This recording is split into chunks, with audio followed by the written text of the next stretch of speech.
What's happening, everybody? Welcome back to the channel. Welcome back to the WNBA. We have ourselves a 5-game slate to dive into for Tuesday, July 22nd, fresh off the All-Star break. July 22nd also happens to be my birthday, man. Hopefully, we can roll some good birthday luck right into this video and have ourselves a day. So, we're going to break down and analyze each of those 5 games. I'm going to talk about which way that I'm leaning as far as the points and the spread. And then, when it's all said and done, make sure you check down there into the pinned comment. You'll find a link down there that's going to send you over to the Guy Boston Sports channel. That's where you're going to find all of my plays for these games listed for free. Now, before we dive into these games, let's go ahead and jump over there to the website. We need to take a look back all the way to Wednesday. That was the last day that we had games to place some wagers on. That was our last video. So let's see what we took then and how that ended up going down. We did have ourselves a good day, man, going into the All-Star break. We go 5-2 overall. We hit on the Storm, -4.5. We put a full unit on that one, cash. We hit on the Liberty, also laying 8.5, put a full unit on that one as well, and we cash. Took Jackie Young over 7.5 rebounds and assists. We cash on that one. We took Aaliyah Boston over 3.5 assists at plus money, and we do cash on that one as well. And we took the Mercury, put a full unit on that one, plus 11.5, and they end up losing by 13. So we don't hit on that one. Alicia Gray over 2.5 3-pointers made. Only a quarter unit at plus money. She lands at 2, so yet another play loss on the hook. Luckily, we only put that quarter unit on that one. And then Nneka Ogwumike over 15.5 points, and we do cash on that one as well. So like I said, 5-2 on the day. And that put us at 8-3 and up over a couple units over those last 2 days heading into the All-Star break, man. So a little bit of good momentum after a rocky, mid-June to early July. So looking to roll that energy into the second half of the season, man. Start stacking up on some units. Get on a good little streak here. Let's get started with it today, guys. Like I said, 5 games to dive into. Smash that like button down there for me if you can, and hit subscribe if you have not already. Let's get into the mix, man. We got our first game tipping off at 7:30 p.m., and we're going to have the Los Angeles Sparks taking on the Washington Mystics. Mystics laying 3.5 in this one, total sitting at 167.5. Now, this is the second head-to-head on the year between these two. That first one came right before the break, and it resulted in a 19-point Sparks win in LA. Both these teams, they went into the break with a little bit of momentum on their side. They both won 3 of their last 4. This is going to begin a 3-game road trip for the Sparks, who come into this one at 8-14 straight up. They are 8-13 with 1 push against the spread. And the Mystics are going to be home for the next 5 games. They come into this one at 11-11, both straight up and against the spread. When these two met, man, before the break, I was all over the Mystics. Obviously, in hindsight, that was not the right side to be on, man. I anticipated Washington's front court to outmuscle LA's interior defense. They've been the more physical team on the year, but we saw literally the complete opposite, man. The Sparks dominated these Mystics in the paint and really outside the paint and just all over the court, man. They pushed the pace in that one, and Washington definitely could not match that energy or keep up. Turnovers were the biggest issue, though, man, looking at this game for Washington. They shot the ball pretty decent. They, 43% from the field, 38% from deep. They won the rebound battle as well, man, but they coughed up the ball 17 times while forcing just 10 turnovers themselves from the Sparks. Washington on the year have fared better this season when playing these lower tier teams of the league and also when at home. They're 7-4 straight up against teams that sit 500 or worse, but they are just 5-6 to the number in those games. At home, they've gone 7-3 straight up, 5-5 against the spread. As a favorite this year, they've gone 3-5 to the number, but 6-2 outright. Now, LA is 5-6 on the road straight up, 6-4-1 to the number. As a dog, they've gone 4-6-1 to the number. Now, in their last 5 games heading into the break, the Sparks were leading the league in shooting percentage both from deep and overall from the field. Washington was sitting at 5th overall from the field, but dead last for 3-point shooting percentage and 3-point field goals made in general.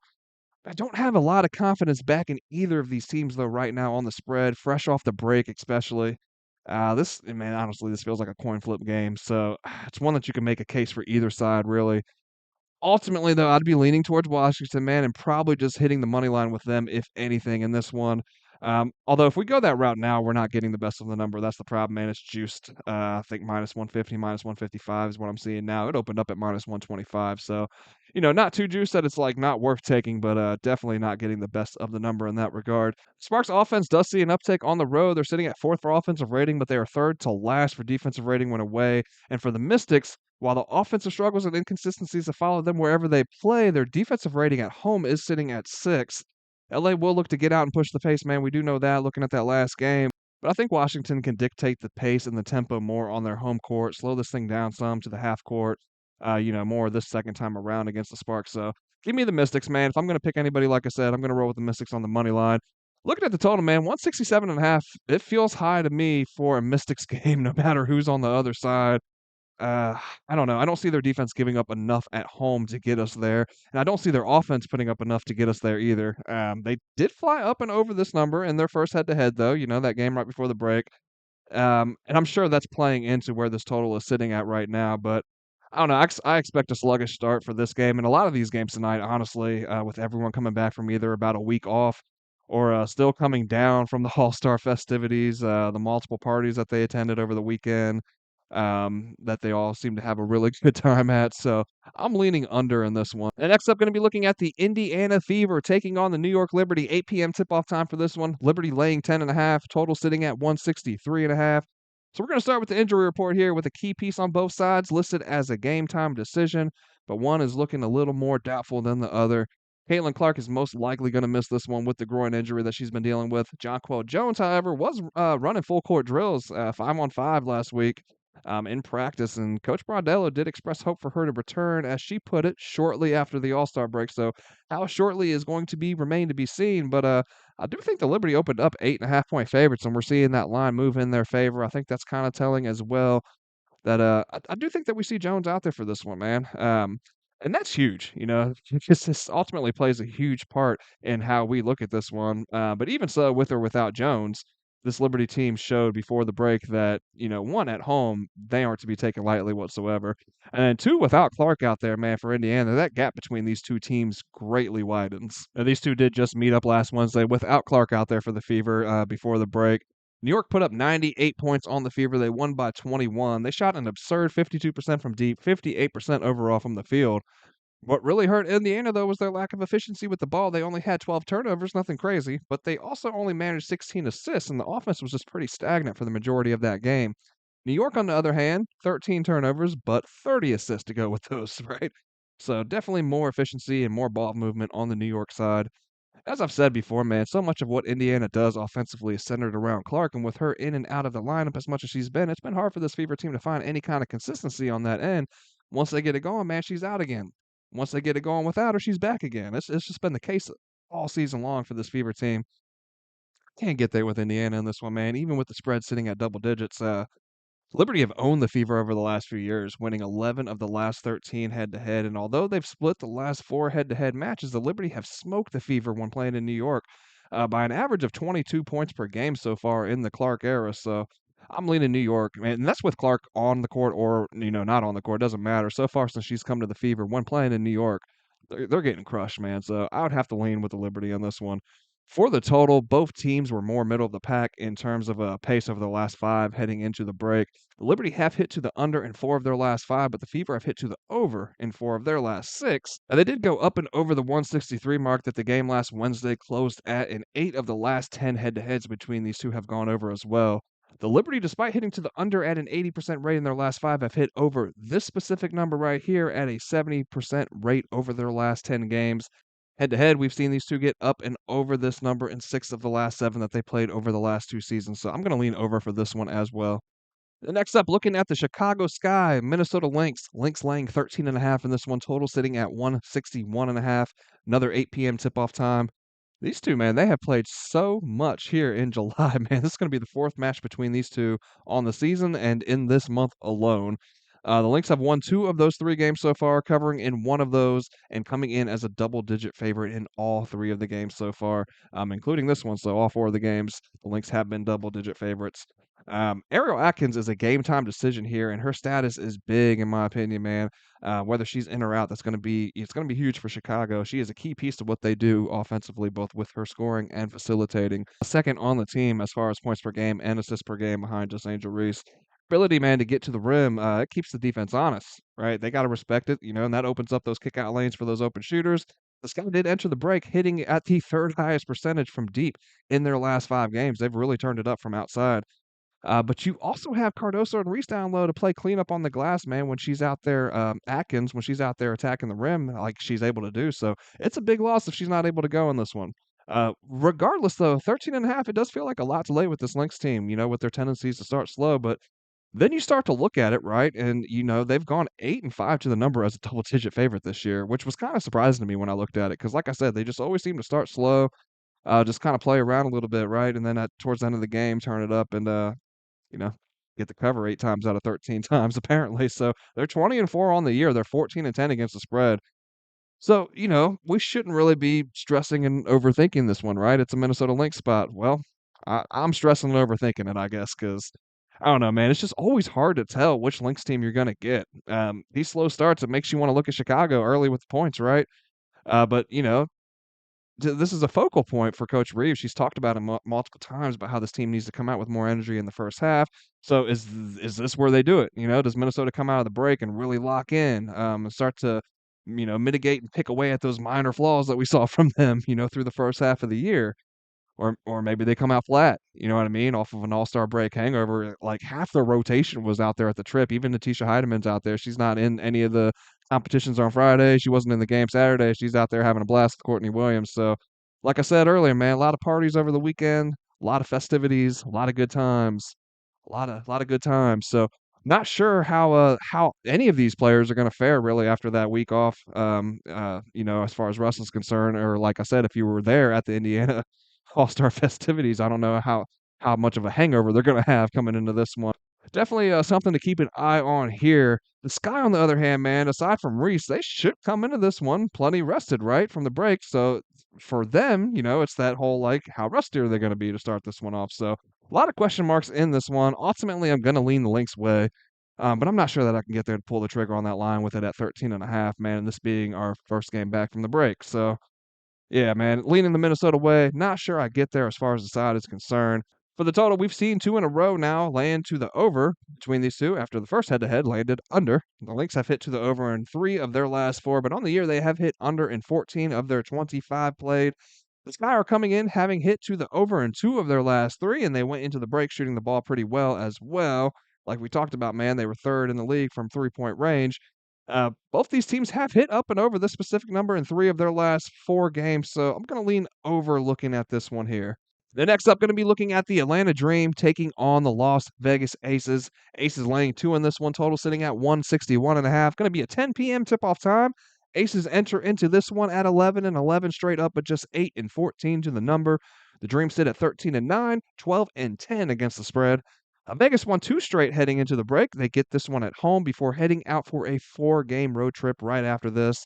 The Dream are on the road for 3 straight before the break, and they have 3 more on the road here coming up, beginning here with this one right here after the break. Now, in the 5 games leading up to the All-Star break, Atlanta came in at 5th for both offensive and defensive rating, while the Aces checked in at 2nd for offensive rating, but just 8th defensively. It's interesting, man. Over those last 5 games, the Dream came in at 4th for points scored from the paint, 3rd for offensive rebounds, and that led them to, also sitting at 3rd for second chance points. But the Aces sit at 3rd themselves in that same time span, man, for second chance points allowed, giving up the fewest offensive rebounds in the process, and they are also 1st in terms of points given up from the paint. They were also hitting from the restricted area in the paint at the 2nd highest percentage, shooting wise, and making the most made shots from outside the restricted area, and at the highest shooting percentage as well. So Vegas on the year, man, they've been good defending the perimeter as well. And we know that's where the Dream are going to try to feast, man. They sit at 6 for 3-point shooting percentage allowed over their last 5. They have given up the fewest made threes per game in that time. So I don't know, man. It's hard to fade Vegas in this spot, but it's even harder for me personally to back them, right? If you've watched my videos, you know what I'm talking about, man. While the Dream stumbled into the break, man, in their blowout game over the Sky their last time out, it does come with an asterisk. Both Chicago's top players and Reese and Atkins were out. I just can't get there with this Aces team, man. If they show up defensively, they could roll in this one. If you can lock up the Dream on the perimeter, you stand a pretty good chance of beating them, man. And Vegas is definitely capable of that. But they've been exposed in the paint at times this season just over and over again, and I'm not sure what to put more stock in when it comes to them, right? Do I look at the full sample size of the season, or do we look at them over the last few games? If we're going that route, man, and we're just looking at them in their last few games, I don't know, man. The statistics start to look inflated, right? And those last 2 wins don't really look that impressive when you look at them more closely, right? You got a 2-point win over Golden State, a team that hasn't fared well on the road, and they put up 102 points on your home court. You had to score 104 just to get by them, man. Impressive that they scored 104. Very unimpressive that they gave up 102 on the home floor. And they go into Dallas and they get the dub before the break, but they were outscored in the fourth by 16, and they had to scramble to close that one out, which has been a repetitive theme with these Aces this season.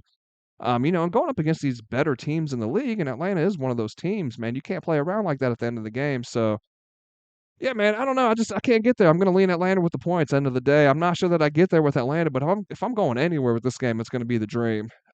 Looking at this total, these two they did come into the break both sitting top five for points allowed over the last 5 games. Atlanta right there at fifth, and Vegas was leading the W, man, giving up the fewest points per game. Um, Crazy when we just talked about them giving up 102, and that's the inconsistencies with this team that just has plagued their season. The Aces have been more middle of the pack in terms of pace this season, while the Dream are coming in at second from last in that regard.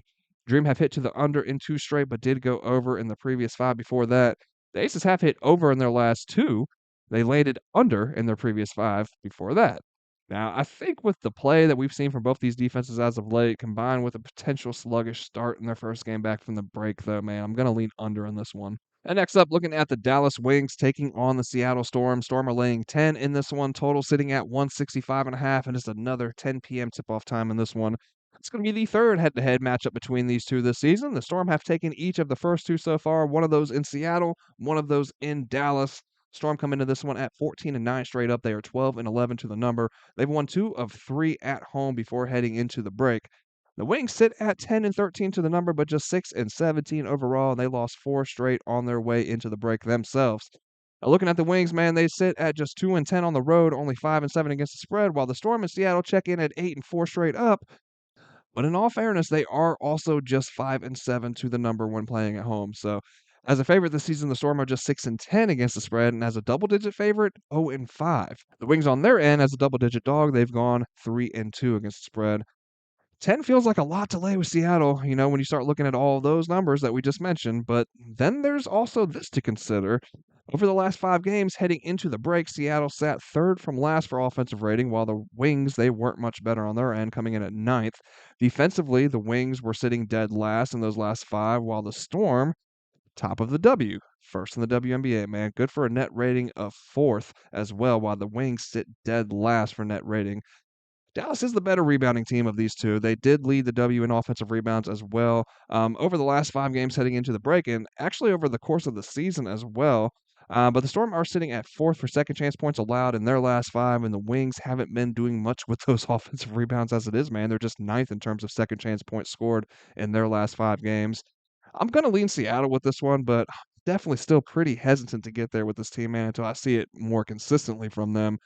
I can't get there with Dallas though, so it's Seattle or nothing for me, especially Seattle at home, Dallas on the road, right? Yeah, it's a Seattle or nothing spot. Then looking at the total, we've seen Seattle hit under 4 of their last 5, and head to head, we've seen 4 straight unders between these two. The Wings have hit to the over in 4 of their last 5, but those were not against the team that was bringing in the hottest defense into the break, right? It's just more things playing in our favor looking at an under, and that's the direction that I'm going to be leaning looking at this game here. And I did find a couple player props that I like over the course of these last 2 games, actually. So let's go ahead and jump over there to Outlier. Let's check those out real quick. First play I'd be looking at is Erica Wheeler of the Storm. Her 3-pointers over 1.5. It's sitting at plus money right there. 126 on FanDuel is the best price we could find it, but plus money across the board. Now, just right off the rip, man, scroll over here and look at that Dallas defense that we just talked about, right? 3-pointers made. They're sitting at just ninth. As far as that guard position, they are third from last, sitting at 10th. So we love to see that, man. If we scroll on down, look at her on the course of the season. She's hitting this at a 57% rate, averaging 1.65 threes per game. So definitely more green down there than red, which is what we want to see. If we look at this insight from Outlier, we can see that she has exceeded this mark in 7 of her last 9 games. She's averaging 2.2 threes in that time period, a 78% hit rate. And you can push it back farther. Look at her in her last 20. She's still averaging just under 2 threes a game, right? 1.9, and that's what we need her to hit. We need her to hit 2 threes to clear this mark and get that plus money hit. So definitely like our odds here. And then next up, going to be looking at Enrique Gumbawale under 18.5 points and assists. We can get that at minus 118 over there at FanDuel. Right off the rip, again, let's go ahead and scroll on over here. Let's look at the Storm, their defense up against Enrique. They're sitting at third for points allowed and assists allowed. third for points allowed specifically to that guard position, and even better, second for assists allowed specifically to that guard position. Now, in 2025, she has gone underneath this mark at just a 55% rate, 11 of 20 games, right? But here of late, since coming back from the injury, we could see that her role has really decreased. I mean, it's not really her role facilitating the ball anymore like it was last season. The ball is in Paige Becker's hands a lot more, contributing to a lot more of these unders that we are seeing. She's only averaging 15.8 points plus assists in her last 5 games. I mean, not shooting the ball well over her last 5 games, 31% from the field, 24% from deep. And it's been a season long thing for her. We can look at her over the course of the year. 34% from the field and just 31% from deep, right? She has not shot the ball well at all. And that's, kind of the name of the game with Arika. She's either going to have a boom or bust, and it's been more bust than boom this year. All right, and then last up, looking at Jackie Young again, man, just going right back to it. Her rebounds and assists over 7.5. We did just cash on that one. Minus 122 odds right now over there at FanDuel. Now, the big concern with this one, those last two, the defense has really played into it. This is the big concern with this one is Atlanta does have a stingy defense, right? And against that guard position, they're sitting at fifth for rebounds allowed. They're sitting at second in terms of assists allowed. So we definitely don't like that, right? But we love everything else, man. It's just a lot of green down here. She's hit up and over this mark at a 73% rate on the season, 16 of 22 games. Now, averaging just 8 rebounds and assists, right? Just over that 7.5 where we want her to be. We look at her in her last 5, though, we can see she's averaging 9, clearing this at a 100% rate, 90% rate, 9 out of the last 10 times, and averaging just under 9. So loving to see that. And head to head, she has hit at a 100% rate in her last 2 games, going up against the Dream. But we do got to keep in mind that that was last season. And if we look at this insight from Outlier, we can see that she has exceeded this mark in 8 straight games at home, averaging just under 10 rebounds and assists per game, 100% hit rate over those last 8 at home. That is going to do it, guys. I hope you guys enjoyed the video today. I hope you found the content helpful and useful. And if you did, please don't forget to smash that like button down below and hit subscribe if you have not already. That's going to do it, man. Hope you guys all cash out and have a great night. I'll see you back tomorrow for the next one.